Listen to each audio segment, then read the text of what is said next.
اللهم صل وسلم وبارك على سيدنا محمد وعلى آله وأصحابه أجمعين. ازيكم حبايبي؟ عاملين ايه؟ وحشتوني جدا جدا. قلت بقى ايه انزل لكم كده بوصفة كده تغيير عن الأكل اللي احنا متعودين عليه شوية. بصوا بقى النهاردة هنعمل مع بعض أكلة احنا المفروض كنا عاملين اللحمة عشان نعمل حاجة تانية خالص. بس ولادي بقى الله يهديهم كل ما اقول لهم هنعمل مثلا طبيخ او حاجة مش بيرضوا، فقلت بقى اغير لهم كده. بعد ما سلقت اللحمة ما بقتش عارفة اعمل عليها ايه صراحة. كل ما اقول لهم على حاجة طبيخ او فتة او حاجة، لا زهقانين من الاكل دوت او بالحر مش عايزين طبيخ او الكلام دوت. فقلت بقى ايه نعمل اكلة كده هم بيحبوها. بس يعني غيرت شوية حاجات كده. تمام، قلنا نعمل شيش طاووق بس باللحمة بدل الفراخ. تغيير وفي نفس الوقت طعمها حلو وهتعجبكم ان شاء الله لما تجربوها. عايزة رأيكم لما ان شاء الله تعجبكم. هنا بقى ايه هحتاج قطيتين او طماطميتين، وبصلتين كده حلوين، وجبت الفلفل الالوان دوت هنحتاجه طبعا بس مش هنحطه في الخلاط صراحة. هنا بقى هعمل الخلطة اللي هي التتبيلة اللي هسيب فيها اللحمة والخضار عشان ياخدوا كده من التتبيلة ويدونا بقى طعم الشوي الجميل اللي احنا بنحبه طبعا. ومش قادرة اقول لكم بقى على الريحة والجمال. هنا بقى معايا التوابل. عاملة توابل بابريكا وتوم باودر وبصل باودر وسبع بهارات ومرقتين ومكعبين كده مرقة. بس طبعا مرقة لحمة طبعا لان احنا هنعمل النهاردة لحمة. هنا بقى هنحط كوباية زبادي عشان طبعا التتبيلة. وحطيت معلقتين 3 زيت كده، بس للأسف ما اتصورتش. هنا نص كوباية مية علشان طبعا الخلاط يلف معانا. هنا بقى هلفها هعملها كده في الخلاط. هخلطها في الخلاط كده دقيقة كده علشان طبعا كله يتخلط مع بعضه. ومرضتش بقى اعمل البصل في الكبة، قلت لا هعمل كله كده في الخلاط هتبقى التتبيلة ناعمة معانا وحلوة. هنا هفضيها بقى في الطبق اللي انا هنقع فيه الحاجة او هسيب التتبيلة فيه مع اللحوم والخضار. والله يا بنات بجد وحياة ربنا طعم الاكل تحفة بجد. يعني بصوا انا كنت سالقه لحمه علشان اطبخ عليها، وولادي ما رضيوش صراحه، لا مش عايزين طبيخ والدنيا حر ومش عايزين ناكل اكل مثلا في طبيخ او كده. فبعد ما سلقتها طب اعمل ايه؟ طب نعمل فته، قالوا لسه عاملينها قريب مش عايزين فته. فقلت تغيير بقى، يعني هم بيحبوا الاكلات اللي هي بتبقى ايه زي بتاعت بره يعني وكده. فطبعا الحاجه المشويه دي بتبقى طعمها جميل جدا. هنا هحتاج بقى قطيتين كده او 3. يعني كنت جايبه نص كيلو فلفل الوان كده. سبت منه تقريبا قرن او احتاجته في الاخر. قطعتهم كلهم مكعبات. والقوطه والبصل برضو قطعته مكعبات علشان طبعا ايه نعمله في السيخ بتاع الشيش طاووق. تمام. فالمكعب يعني يبقى مربع كده ايه على اساس ان هو يخش في السيخ الشيش طاووق يبقى كويس. هوريكم الشكل دلوقتي اللي انا ايه المفروض محتاجاه، مكعبات كده او مربعات علشان يدينا الشكل اللي احنا هنشوفه في الاخر دوت. بصوا انا مقطعاه المقاس دوت علشان يبقوا كلهم نفس المقاس علشان لما تسيخيهم في السيخ يبقوا متناسقين وفي نفس الوقت كلهم يستووا مع بعض. هورق بقى البصل كده علشان طبعا هحتاج كل طبقة لوحدها. هقطعه برضو مكعبات زي الفلفل بالظبط، والقوطة نفس الكلام علشان لما اسيخ بقى السيخ كده على بعضه يبقى كله مقاس واحد ومتناسق، ويدينا كده ايه الشكل بتاع السيخ الشيش طاووق كده بيبقى شكله طبعا زي ما احنا عارفين كده طبعا. العين بتاكل قبل البق زي ما بيقولوا. الحاجة لما بتكون شكلها حلو بتخلي الواحد يقبل كده على الأكل ويبقى بنفس مفتوحة. بصوا بقى دي اللحمة اللي أنا كنت قلتلكوا عليها بعد ما سلقتها. مش مشكلة هتاخد برضو من التتبيلة، مش لازم نحط الأكل ني علشان يبقى متبل. عادي والله أنا كنت بصراحة مترددة، بس والله العظيم لما جربتها عجبتني جدا. حسيت ان انا مش هعمل لحمه مسلوقه تاني بعد كده. مش هعمل لحمه يعني مش هتبلها وهي نيه. وهي مسلوقه مديها برضو التتبيله. اخدت من التتبيله طبعا سبتها حوالي 3 4 ساعات. انا عملت الحاجه ديت ورحت الشغل وجيت. اما جيت بقى عملت الاكل كده. كانت التتبيله اخدت الاكل اخد من التتبيله والخضار ده. والله العظيم يا بنات وحياة ربنا التتبيلة خلت الخضار ده طعمه جميل جدا. اصلا انتوا عارفين ان الخضار لما بيتشوي بالتتبيلة كده وبيبقى منقوع في التتبيلة بيبقى طعمه حلو. عايزة اقولك ان يعني طعمه اقولك ايه احسن من اللحمة، تقولي كدابة. بس والله فعلا طعم الخضار وهو بالتتبيلة ومتشوي على النار طعمه حلو جدا. جربوه، وخصوصا بقى الفلفل والبصل والطماطم، يعني ما شاء الله. السيخ كده تفرغيه على الرز، ما شاء الله. ألف هنا وشفا لكل اللي كل منه. طعم وشكل وريحة بقى، مش قادرة أقول لكم ريحة الشوي جميلة. أنا عن نفسي بعشق ريحة الشوي. حتى لو أي حد من الجيران بيعمل أكل الشوي دوت، خصوصا بقى طبعا أيام العيد، انتوا عارفين كله بقى بسم الله ما شاء الله، ربنا يا رب يوسع على الناس جميعا. لما بيكون حد بقى بيشوي، بتبقى الروايح طالعة من البلكونات ما شاء الله. اللهم بارك.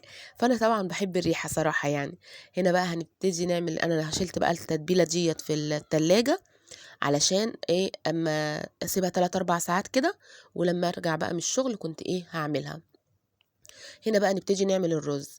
جبت بصلايه صغيره كده، ما عملتهاش في الكبه ولا حاجه، طبعا صغيره مش مستاهله ان احنا ايه نعمل موال الكبه. تمام.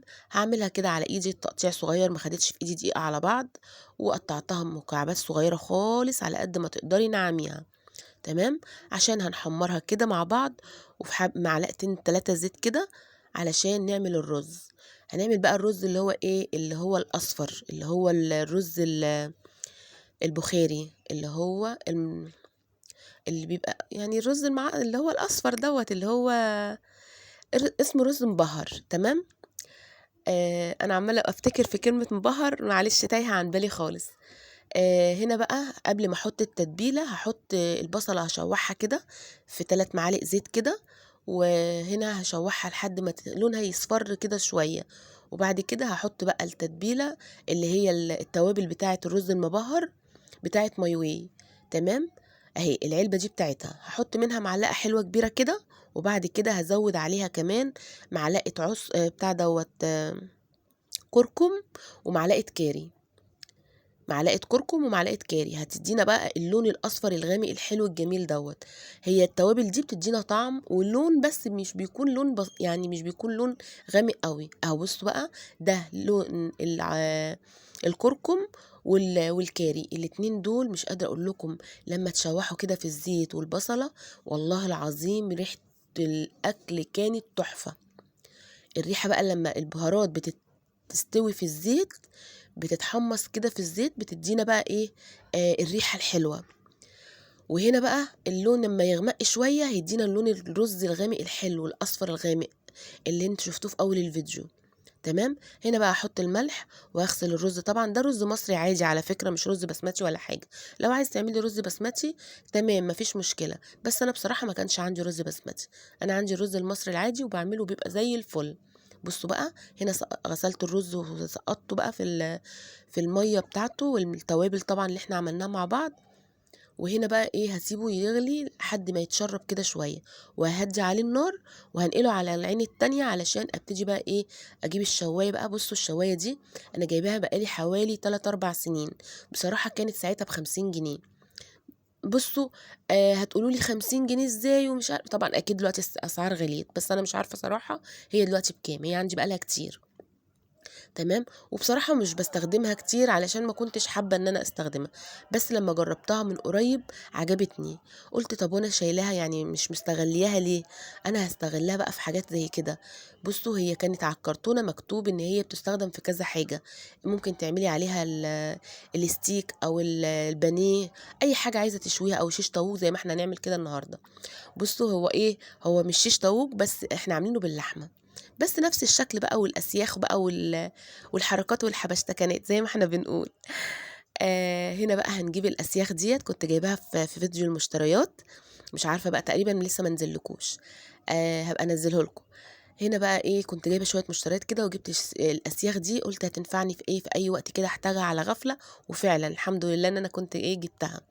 هنا بقى هسيخ السيخ كده. بصوا هنرصه ايه، بصلة، لحمة، قوطة بصلة، وفلفل ألوان. هنعيد بقى نفس التكرار تاني، كل ما نخلص الترتيب هنعيده من الأول تاني، وهيدينا بقى الشكل الحلو اللي انتوا شايفينه دوت. بصوا زي ما بقول لكم كده، العين بتاكل قبل البق، فلما الأكل يكون شكله حلو، النفس هتتفتح الأكل وتقبلي كده على الأكل بنفس مفتوحة. حاولي كده تشكلي لولادك في الاكل حتى لو بحاجات بسيطه. يعني انا دلوقتي مثلا انا كنت سالقه اللحمه هعمل طبيخ، تمام، لما ما رضيوش ياكلوا طبيخ حاولت ان انا اغير فيه، اي نفس الحاجه اللي انت كنت هتعمليها، يعني نفس اللحمه اللي انت كنت هتعمليها في الطبيخ هي نفس الحاجه اللي انت عملتيها، زودتي بس ايه شويه خضار، قرنين فلفل وحتة بصلة، هي كنت كده كده هتستخدمي القوطة والبصل والحاجات ديت، بس غيرنا من الأكل شكل حاجة تانية خالص، بقت أكلة مختلفة تماما. ولو عندك عزومة برضو ممكن تاخدي جزء من اللحمة تعمليه كده ايه، من الجزء كده من اللحمة، يعني ايه تعمليه شكل تاني، يبقى انت عملتي صنف تاني مختلف خالص، وعلى سفرتك يبقى شكله جميل. او على الطبلية يعني عادي، احنا كلنا والله عندي السفرة مش بناكل عليها، بس في التقديم طبعا بتبقى شكلها حلو جدا. تمام. هنا بقى الخلطة والتتبيلة ديت، طبعا احنا حاطين ايه معلقتين زيت، فلما ما بتيجي بقى على ريحة الشوي كده بتبقى ريحتها جميلة جدا، مش قادرة اقول لكم الريحة كانت عجباني قد ايه، وانا بقى فبعمل كده كل شوية بهوي كده عشان الريحة تيجي عندي، تبقى ريحتها جميلة جدا. التتبيلة لما بتيجي بصوا الدخان، كل الدخان اللي طالع ده طبعا احنا بنخليها تسخن كويس جدا، وبعد كده ايه نحط عليها السيخ. طول ما انا بقى واقفة قدامها بديها من التتبيلة على على السيخ نفسه، على على اللي احنا مجمعينه يعني في السيخ، تمام، الخضار واللحمة وكده، بتدي بقى ريحة الشوي جميلة، مش قادرة اقول لكم على الجمال. جربوها وبالله عليكم لو عجبتكم الفكرة، ولو عجبكم الفيديو ما تنسوش اللايك والكومنت الحلو وتقولي رأيكم فيه، بالله عليكم ما تنسوش اللايك. نفسي كده تفرحوني بلايكاتكم وتعليقاتكم الجميلة اللي بتفرحني بجد، والله العظيم متشكرة ليكم جدا جدا جدا، بتحمسوني وبتخلوني أكمل كده بروح، يعني بروح إيجابية. يا رب كده يا رب، إن شاء الله ربنا يوفقنا جميعا وقناتنا تكبر وتبقى أحلى قناة بأحلى أخوات وأحلى متابعين، ويا رب كده أكون عند حسن ظنكم دايما، وأكلي وفيديوهاتي حاجاتي بسيطة جدا جدا، بس يا رب تعجبكم. أنا طبعا بتعلم منكم، أنتوا أخواتي وحبايبي، وكلنا بنتعلم من بعض وبندي أفكار لبعض. يعني ممكن حاجة زي كده مثلا ما يكونش بقى على بال حد، أنا عملتها في غيري بيتعلم مني، وانا برضو بتعلم من غيري، وكلنا نقول ايه، يموت المعلم ولا يتعلم، صح كده؟ طول عمرنا بنتعلم من بعض، بندي افكار لبعض. يا ريت بقى اللي عجبه الفيديو ما ينساش اللايك والكومنت الحلو يقول لي ايه رأيه. بصوا بقى طول ما انا واقفه كده بديها ايه تتبيله، بتديها طراوه وفي نفس الوقت الريحه حلوه طبعا طالعه جميله جدا، كل الدخان اللي طالع ده بالريحه الجميله اللي ايه مش قادره اقول لكم على الجمال. الف هنا وشفا لكل اللي كل منه. طبعا بقى ايه بتقدميه كده في طبق حلو، وفي نفس الوقت ايه انا عملت قدمت كده معاه حبة شيبسي صغيرين كده. هو طبعا ما شاء الله شكله مش عايز اي حاجة، مش عايز اي تاتش من زيادة، هو ما شاء الله شكله حلو يفتح النفس. والرز طبعا على العين التانية كنت مهدية عليه خالص، على اصغر عين خالص، والنار هادية على الاخر علشان كان خلاص كده داخل على سوا. واهلا وسهلا بالناس اللي نورونا وشرفونا جداد، يا رب نكون عند حسن ظنكم. ما تنسيش بقى لو اول مره تشوفي قناتي يا ريت تنوريني كده بالاشتراك وتتابعيني كده، وان شاء الله الفيديوهات تعجبكم. هنا بقى بصوا كان خلاص قرب يستوي، هحاول بقى بصوا انا طول ما انا واقفه الريحه عجباني جدا، عماله اهوي عشان تيجي عليا اكتر. الريحه جميله، بصوا الدخان اللي طالع ده مدي ريحه الشوي الجميله، الكبابجي بقى، كبابجي في البيت يا اخواتي.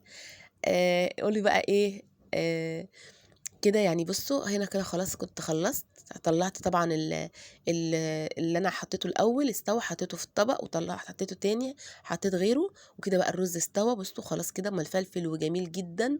بصوا الله الله ريحته جميله، البهارات مدياله ريحه جميله جدا.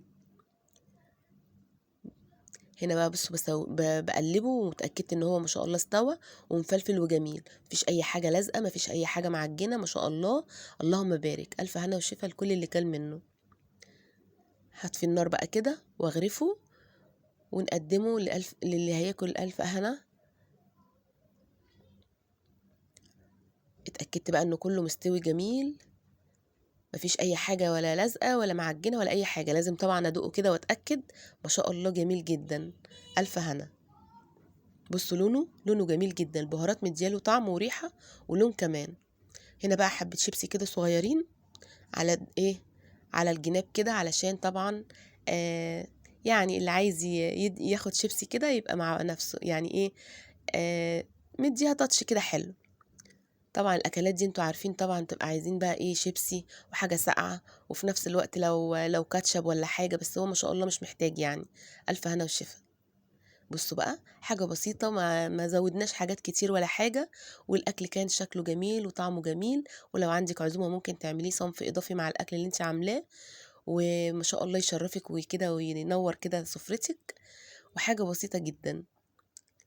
ما تنسوش بقى الكومنت الحلو بتاعكم وتقولوا لي رأيكم في الوصفة لو عجبتكم.